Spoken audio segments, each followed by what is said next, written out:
Coucou! J'espère que vous allez bien.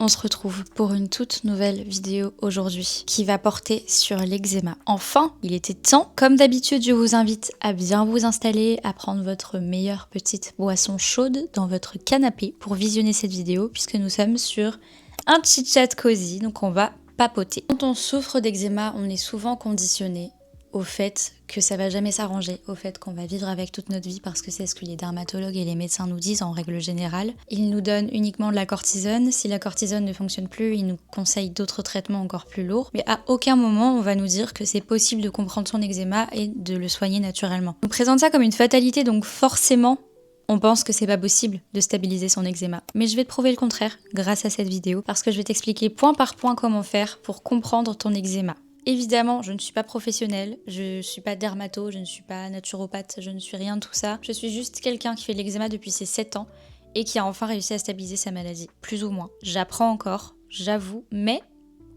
on a de l'amélioration quand même. Et surtout, j'ai beaucoup de choses à vous dire. Déjà, contrairement à ce qu'on nous inculque depuis l'enfance, c'est possible de stabiliser ton eczéma. Rentre-toi bien ça dans ton crâne. C'est possible. Et d'arrêter d'en souffrir et d'accepter son eczéma et de vivre avec. Voilà, il faut simplement l'accepter et comprendre simplement qu'en fait, ton eczéma, il fait partie de toi, c'est ton corps qui parle, c'est ton corps qui s'exprime, c'est une partie de toi, donc tu ne peux pas le renier. Tu peux pas le renier, tu peux juste apprendre à vivre avec et c'est en apprenant à vivre avec que tu vas voir que tout ira mieux. Trêve de bavardage, je vais rentrer dans le vif du sujet. Pour identifier ton eczéma, il va falloir identifier tes déclencheurs, apprendre à identifier les phases des crises de ton eczéma ou de ton eczéma de manière globale. Et en troisième point, il va falloir anticiper tes crises. Et c'est grâce aux 2 points précédents et surtout aux déclencheurs que tu vas réussir à anticiper tout ça et à faire en sorte que ton eczéma se présente le moins possible. Il existe de multiples déclencheurs et comme si c'était pas assez compliqué, les déclencheurs sont propres à chacun. C'est-à-dire que les miens ne seront pas forcément les mêmes que les tiens et inversement. Donc c'est pas évident de trouver ça prend énormément de temps, ça demande énormément de patience. Mais c'est possible et je vais t'expliquer. Même s'ils sont propres à chacun, il y a quand même des terrains qui sont assez récurrents et qui reviennent la plupart du temps, à savoir le terrain allergique, le terrain alimentaire, le terrain émotionnel, psychologique et le terrain nerveux. Je l'appelle comme ça, mais en fait, c'est tout ce qui est lié à ton système nerveux. Et ce dernier point, je l'ai appris très récemment et je l'ai compris très récemment, surtout grâce à ma naturopathe, avec laquelle j'ai un suivi de 3 mois. Donc ce que je te dis là, c'est une première partie des tips. Sache que j'en aurai encore plus tard et je te les partagerai évidemment. Donc n'hésite pas à t'abonner si jamais ce genre de choses peut t'intéresser. Comment on fait pour identifier ces déclencheurs? Là je t'ai cité un petit peu la plupart des catégories que je connais en tout cas en termes de déclencheurs. Pour les identifier, c'est pas évident. En fait, c'est simple, mais c'est juste que ça demande du temps. Il y a une méthode que j'ai utilisée qui fonctionne très bien, c'est le fait de tenir un journal de bord. Dans ce journal de bord, tu vas tout simplement écrire ce que tu as mangé, ce que tu as fait dans la journée, ce que tu as porté vraiment tout en détail, tout ce qui peut être relié au terrain que j'ai cité juste avant et qui peuvent être reliés à tes crises d'eczéma, tu vas le noter dans ton carnet, tu vas noter la date et tu vas noter l'évolution de tes crises. Parce que par exemple, si jamais tu portes de la laine et que tu as une crise sur le bras mais que tu ne te rends pas compte qu'en fait c'est la laine qui te cause ça, en tenant ce journal de bord et en analysant l'évolution de tes crises, tu vas peut-être te rendre compte que tiens c'est bizarre, j'ai une crise sur le bras le 2 mars et le 2 mars j'ai porté un pull en laine. Tu vois, tu fais le lien. Et c'est exactement comme ça que ça fonctionne et il va falloir que tu fasses ça sur tous les plans. Les vêtements, l'alimentation, le sport, l'état émotionnel dans lequel tu te trouves. Est-ce que tu as subi un choc émotionnel récemment? Est-ce qu'il y a des choses que tu as vécues, que tu intériorises depuis tout ce temps et que tu n'arrives pas à extérioriser? Tout ça, ça va faire partie de tes déclencheurs. Il va falloir que tu les anticipes un à un pour que tu puisses les anticiper derrière. Évidemment, autre astuce que tu peux faire, et là c'est pas vraiment une astuce, c'est une recommandation que je te donne, c'est d'aller voir une ou un allergologue. Personnellement, ça m'a beaucoup aidé d'aller voir une allergologue puisqu'elle m'a aidé à identifier le fait que je suis allergique à la laine, que je suis allergique aux parabènes et que je suis allergique au cobalt. Le cobalt, j'avoue que j'ai moins de chances d'en croiser, je crois que c'est plutôt dans les bijoux ou les choses comme ça. Mais le parabène et la laine, c'est des choses auxquelles on est confronté, mais quotidiennement. Surtout les parabènes qui font partie des produits qu'on utilise au quotidien, donc il faut vraiment faire attention à la composition des produits que tu utilises. Pour te donner un ordre d'idée de mes déclencheurs, ils sont propres à moi, encore une fois, peut-être que tu peux en avoir des similaires ou pas du tout, mais pour que tu puisses avoir un petit peu une idée de tout ça, personnellement, voilà, la laine, les parabènes, le cobalt, ce sont des déclencheurs, ça voilà, je viens de vous le dire. Et au-delà de ça, il y a aussi le lait de vache qui me déclenche des crises d'eczéma limite instantanément sur mon visage. Donc j'évite forcément d'en boire. Tout ce qui est lié à mon système nerveux, et ça je l'ai compris très récemment justement grâce à ma naturopathe, parce que je me suis rendu compte que voilà, je dormais peu, et quand je dormais, je ne dormais pas bien. Elle m'a expliqué qu'en fait, quand tu dors pas bien, ton taux de cortisol est déréglé, et forcément quand ton taux de cortisol est déréglé, bah, ça te crée des inflammations dans le corps. Et l'eczéma, qu'est-ce que c'est? C'est une maladie inflammatoire chronique de la peau, donc forcément ça joue. Il y a aussi l'alimentation qui joue énormément, mais ça voilà, il faut plutôt privilégier une alimentation anti-inflammatoire. Qu'est-ce que c'est que l'alimentation anti-inflammatoire? Honnêtement, je pense que si je t'en parle là tout de suite maintenant dans cette vidéo, ça prendra trop de temps, donc peut-être que je ferai une vidéo dédiée à ce sujet-là. Il faut retenir dans ton alimentation, pour avoir une alimentation plus équilibrée et anti-inflammatoire, c'est qu'il faut éviter tout ce qui est sucre raffiné, produits industriels, les gâteaux industriels, c'est bourré de sucre, c'est insupportable. Les sodas, tout ça, il faut éviter. Les jus de fruits de supermarché, du style Joker, les trucs comme ça, il me semble que c'est bourré de sucre aussi. Enfin voilà, tout ça, il faut limiter et plutôt passer sur des choses qui sont plus brutes. Par exemple, si tu veux un jus de fruits, bah, tu vas te presser ton jus d'orange et ça ira très bien, tu vois ce que je veux dire? Pareil, pour les fruits, ce qui est très bien en termes d'alimentation anti-inflammatoire, c'est plutôt les baies, donc les framboises, les myrtilles, tout ce qui est fruits rouges, c'est vraiment bon pour l'inflammation. Éviter la viande rouge, plutôt privilégier les poissons gras, la viande blanche. Quand je parle de poissons gras, je parle plutôt de sardines, de maquereaux, de petits poissons, parce qu'on évite de manger les gros poissons qui sont bourrés de métaux lourds. C'est pas forcément bon pour la santé non plus, voire pas du tout. Et après aussi éviter, si on mange trop de gluten, ça peut aussi procurer une certaine inflammation et déclencher l'eczéma. Enfin bon, si jamais tu veux te renseigner de ton côté, je t'invite à le faire. Ou à suivre quelqu'un qui est spécialisé dans le domaine. Le déclencheur que j'ai identifié chez moi, c'est le fait d'intérioriser un max, vraiment. Ça, c'est un gros problème chez moi, c'est que je n'ose pas dire les choses en règle générale. Et vu que je n'ose pas dire les choses, forcément, j'intériorise, sauf que j'ai besoin d'extérioriser. Donc comment je fais pour extérioriser? C'est mon corps qui le fait à ma place. Si je ne parle pas, c'est mon corps qui le fait et ça se traduit par l'eczéma. Et c'est très, très, très courant chez les personnes qui ont de l'eczéma. Donc si jamais tu as la possibilité pareil de travailler là-dessus, je sais pas, en ayant un suivi psychologique, peu importe, juste de faire une introspection sur toi-même et de verbaliser tout ce qui a pu te traumatiser, je mets des guillemets, mais bon, tout ce qui a pu te toucher et faire en sorte que tu intériorises en fait tout ce que tu vis. Si tu arrives à le verbaliser, à l'extérioriser d'une certaine façon, ce sera déjà bien mieux que de l'intérioriser et de l'enfouir au plus profond de toi, comme si tu l'intériorisais à ce point, tu n'en verrais plus la couleur, sauf qu'en fait pas du tout, là c'est ton corps qui prend, donc c'est pas forcément la meilleure chose à faire. Là globalement c'est vraiment ça mes déclencheurs, il y en a plein d'autres je pense, que je n'ai pas réussi encore à identifier, mais c'est vraiment au cas par cas, donc ça peut te donner un ordre d'idée déjà. Maintenant, on va parler de comment comprendre les phases de son eczéma, parce qu'effectivement, il y en a plusieurs. Et c'est rare que les gens soient au courant de ça, parce que c'est pas forcément les dermatos qui vont nous l'expliquer, parce qu'il me semble qu'eux-mêmes ne sont pas spécialement au courant.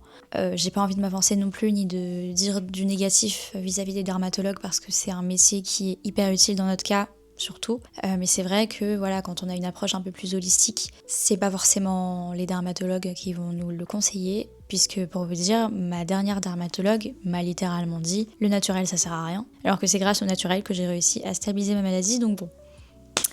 Voilà, bref, tout ça pour dire que c'est primordial de comprendre les phases de ton eczéma pour réussir à te soigner tes crises et à traiter ton eczéma selon ces phases, parce que si tu ne le fais pas, tu vas juste empirer les choses, mais x10. Donc on va voir ça. D'abord, il y a la phase 1, la phase où ta peau elle est rouge et elle est suintante, elle est hyper inflammée. Ensuite, tu as la phase 2 où ta peau est toujours rouge, mais elle n'est plus suintante. Elle commence un petit peu à avoir des petites plaques sèches de peau blanche, un petit peu comme des squames. L'inflammation est en train de s'atténuer, mais elle est toujours là. Et il y a la phase 3, là c'est la phase qu'on préfère parce que c'est la fin de la crise. C'est le moment où ta peau devient sèche et blanche. Ta peau est toute en train de peler, en fait, littéralement. L'inflammation est partie. Et en fait, il faut savoir que dans chacune de ces phases, tu vas traiter cette phase différemment. Je sais pas si je m'exprime bien, mais par exemple dans la phase numéro 1 et dans la phase numéro 2, il va falloir que tu réduises l'inflammation au maximum. Comment est-ce que tu fais pour faire ça? Tu vas privilégier la méthode in and out. Donc tu vas hydrater ton corps de l'intérieur et réduire l'inflammation aussi de l'intérieur, mais aussi de l'extérieur. Je m'explique, parce que c'est pas évident. Pour réduire ton inflammation de l'intérieur, tu vas manger anti-inflammatoire, donc on revient à ce que je disais juste avant, mais tu vas aussi hydrater un maximum ton corps de l'intérieur. Donc tu vas boire beaucoup d'eau. Personnellement, c'est quelque chose aussi, c'est un de mes déclencheurs, je ne bois pas assez. Et à cause du fait que je ne boive pas assez, j'ai des crises d'eczéma. Donc vraiment, il faut faire hyper attention à ça. Hydrate bien ton corps de l'intérieur. Et je précise de l'intérieur, pourquoi? Parce que quand tu es en phase 1 et 2, il est interdit, je t'interdis littéralement, de mettre de l'huile végétale sur tes plaques. Pourquoi ? Parce que ça fait juste la sensation inverse, ça va aggraver tes crises comme si tu mettais de l'huile sur le feu. Voilà, c'est une image qui est hyper parlante. Tes plaques, elles sont rouges, elles sont hyper inflammées, elles sont en feu, littéralement. Si tu mets de l'huile végétale dessus, ça va juste empirer la situation et augmenter l'inflammation. Voilà, garde cette image en tête parce que c'est vraiment ça qui illustre parfaitement bien ce truc-là de l'inflammation et du pourquoi est-ce qu'il faut pas que tu mettes de l'huile, quoi, tout simplement. Je parle d'huile, mais personnellement, dans mon cas, je sais pas si c'est pareil pour toi, mais quand je mets un corps gras sur mes plaques alors que c'est hyper inflammé, c'est pareil, ça va encore une fois augmenter l'inflammation. Donc j'évite tout simplement de mettre des corps gras, donc de la crème hyper hydratante, de l'huile végétale, ça je vais éviter d'en mettre. Même le beurre de karité, éventuellement ça peut aller dans certains cas. Personnellement, encore une fois, j'évite d'en mettre parce que j'ai toujours peur que ça relance, parce que c'est vrai que c'est très très gras. Mais ça peut attester peut-être sur une petite partie de ta peau, voir si tu tolères bien. Personnellement, je tolère le beurre de karité à partir de la fin de la phase 2, mais on va revenir là-dessus. Cette fois-ci, pour réduire l'inflammation de l'extérieur, tu vas utiliser des cataplasmes d'argile verte. Donc tu vas faire ça chez toi, c'est hyper simple. Tu prends ton argile verte, tu peux trouver ça chez Aromazone. Tous les produits là dont je te parle, tu trouves tout chez Aromazone, c'est vraiment hyper accessible. Ton argile verte, tu la mets dans un petit bol, tu mets un petit peu d'eau pour faire une texture de cataplasme, un petit peu de crème, et tu mets un tout petit peu d'huile végétale. Alors ça contredit ce que je disais juste avant, mais justement t'en mets un tout petit peu. Pourquoi ? Parce que l'argile verte, ça va venir assécher ta peau. Donc si tu ne mets pas d'huile végétale, encore une fois vraiment, tu mets quelques gouttes, pas plus, ça va encore plus assécher ta peau. Donc c'est important quand même d'en mettre dans ton cataplasme. Tu appliques ton cataplasme sur la zone, peu importe sur n'importe quelle zone de ton corps, ça peut être le visage, le bras, la jambe, le pied, peu importe, le cataplasme aura le même effet quoi qu'il arrive. Donc tu l'appliques sur la zone en question, tu laisses poser, par contre, très important, il ne faut pas que tu laisses sécher ton cataplasme. Pourquoi ? Parce que si tu laisses sécher, encore une fois, ça va assécher ta peau au max. Et tu vas te dire, mais pourquoi ça marche pas, je comprends pas. Il faut que tu laisses ton cataplasme humide sur la zone. Comment est-ce que tu fais ? Parce que forcément l'argile ça finit toujours par sécher.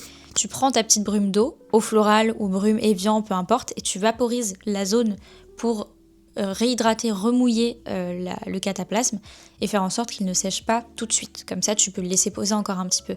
Si tu vois que même en mettant de la brume ça sèche, tu enlèves le cataplasme avec un gant doux, pas le truc qui t'arrache la peau, même juste avec tes mains comme ça avec de l'eau un petit peu tiède, pas chaude parce que sinon c'est pareil, ça va te brûler, ça va pas être agréable. Et voilà, et tu verras que ta peau, au fur et à mesure des cataplasmes, tu peux en faire plusieurs fois par jour si besoin, si nécessaire, plusieurs fois par semaine aussi jusqu'à ce que tu puisses réduire vraiment l'inflammation et tu verras que ta peau ira beaucoup mieux. Par contre, attention, quand tu fais ton cataplasme, c'est vrai qu'à la fin, tu as une sensation de peau qui tiraille.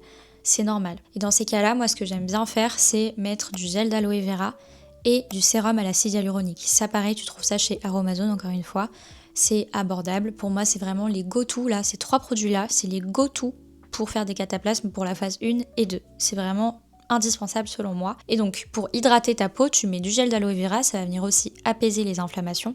Et après, tu mets ton sérum à l'acide hyaluronique. Et tu verras qu'après, c'est vrai que tu as une sensation pareille, vu que c'est du gel, une sensation qui vient tirer ta peau. Dans ces cas-là, tu mets une petite noisette de crème neutre sans parfum. En tant que crème neutre, je te conseille la crème à tout faire de chez Aromazone. Encore une fois, limite je suis sponsor par eux, pas du tout, si vous passez par là d'ailleurs.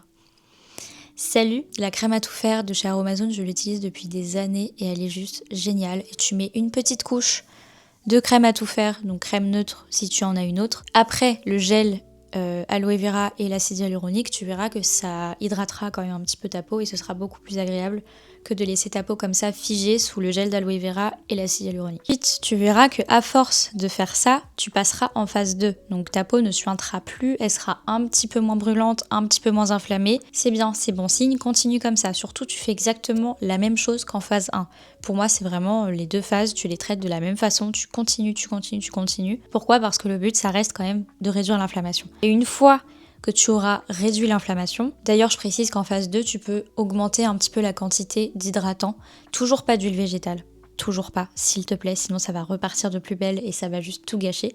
Tu peux par contre mettre un petit peu plus de crème éventuellement sur ta plaque si tu vois que c'est encore figé. Une fois que ta crise est moins inflammée, tu passes à la phase 3 et donc là, félicitations, tu as réussi à réduire ton inflammation. Dans ces cas-là, tu hydrates à fond. tu y vas pleine balle, tu continues. Pourquoi ? Parce qu'en fait, il va simplement falloir aider ta peau à se réparer après cette fameuse crise. Et donc, comment est-ce que tu fais ? Encore une fois, là, tu bombardes. Huile végétale, tu peux te le permettre, évidemment. Beurre de karité, tu peux aussi. Crème à tout faire, peu importe. Tant que c'est hydratant et que c'est vraiment bon pour la peau, bon pour l'hydratation, tu y vas. Ce que je peux te conseiller, si vraiment... En fait, tout dépend. Si vraiment t'es pro produits naturels, c'est très bien. Si tu as encore l'habitude d'utiliser des produits pharmaceutiques, c'est pas grave, on a chacun nos préférences. Il n'y a pas de culpabilité à avoir ni quoi que ce soit. Simplement, je tiens à te mettre en garde sur les produits pharmaceutiques, même s'il y en a qui sont appréciables, tant par la texture que par l'effet, le résultat ou le confort que ça peut procurer. Je suis quand même assez réticente sur certains produits, dans le sens où la plupart des produits pharmaceutiques vont comme enfermer ta peau ou vont créer une véritable pellicule sur ta peau, ce qui va empêcher ta peau de se régénérer toute seule. Voilà. Et c'est aussi la raison pour laquelle parfois quand on passe des produits pharmaceutiques aux produits naturels, t'as l'impression que ta peau est beaucoup plus sèche, tout simplement parce que ta peau apprend justement à se renouveler grâce aux nouveaux produits naturels que tu utilises. Donc voilà, je te mets en garde. Personnellement, je suis passée vraiment quasiment à que des produits naturels. J'ai testé d'autres produits pharmaceutiques dans le cadre de collaborations récemment, dont un dont je peux pas vraiment parler encore parce qu'il est pas encore sorti, mais c'est vrai que j'ai vraiment bien aimé cette crème-là. À l'occasion, je pourrais t'en reparler si tu veux. Je préfère quand même privilégier les produits naturels. Pour comprendre ton eczéma, il faut absolument écouter ton corps, vraiment, mais pour de vrai, et pas seulement « Ah tiens, je suis fatiguée, je vais dormir ». Non, tu écoutes ton corps, tu observes absolument tous les changements, toute l'évolution de tes plaques, de ton eczéma. Si tu as de l'eczéma qui apparaît au niveau des paupières, c'est probablement un produit auquel tu es allergique, que ce soit ton gel à sourcils, que ce soit ton anti-cerne, que ce soit même, je sais pas, une crème ou le shampoing que tu utilises. Si tu as une crise, je te donne un exemple que j'ai déjà eu, si tu as une crise là qui apparaît dans la nuque, tu sais pas d'où ça sort, c'est encore une fois probablement tes produits capillaires. Personnellement, c'est mon cas. Mais voilà, c'est vraiment hyper important d'écouter son corps et d'être à l'écoute de ton eczéma. Ce qui va vraiment faire en sorte de créer un switch vers ton état actuel si jamais tu es dans l'état d'esprit de « je subis mon eczéma, je souffre à cause de mon eczéma », à l'autre état où tu vas plutôt te servir de ton eczéma comme un outil pour comprendre ton corps et faire en sorte que tu ailles mieux. J'étais avant évidemment dans la phase où je détestais mon eczéma, je me détestais moi à cause de mon eczéma.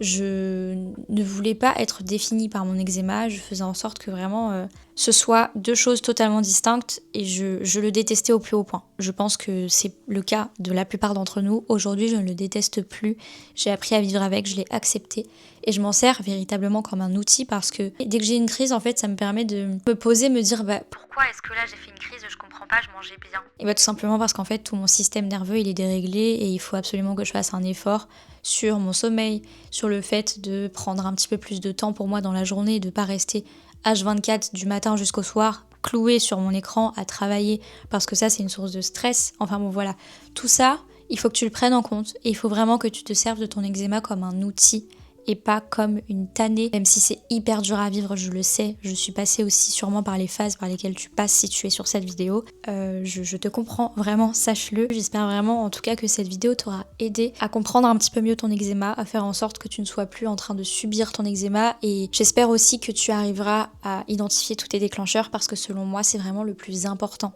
Sache que ça prend du temps. Si tu mets en place les choses là demain, c'est pas après-demain que ça arrivera, ni dans les semaines qui viennent. Ça prend des mois, voire des années.